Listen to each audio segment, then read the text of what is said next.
മായയും നിൻ മഹിമയും നീയും എന്നുള്ളിലാകണം. നീയല്ലോ സൃഷ്ടിയും സൃഷ്ടാവായതും സൃഷ്ടിജാലവും. നീയല്ലോ ദൈവമേ സൃഷ്ടിക്കുള്ള സാമഗ്രിയായതും.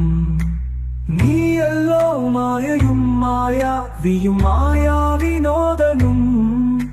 നീയല്ലോ മായയെ നീക്കി സായുജ്യം നൽകുമാരനും. നീ സത്യം ജ്ഞാനമാനന്ദം, നീ തന്നെ വർത്തമാനവും ഭൂതവും ഭാവിയും വേറല്ലോതും മൊഴിയുമോർക്കിൽ നീ. അകവും പുറവും തിങ്ങും മഹിമാവാർന്ന നിൻ പദം പുകഴ്ത്തുന്നു ഞങ്ങളങ്ങു. ഭഗവാനെ ജയിക്കുക ജയിക്കുക മഹാദേവ.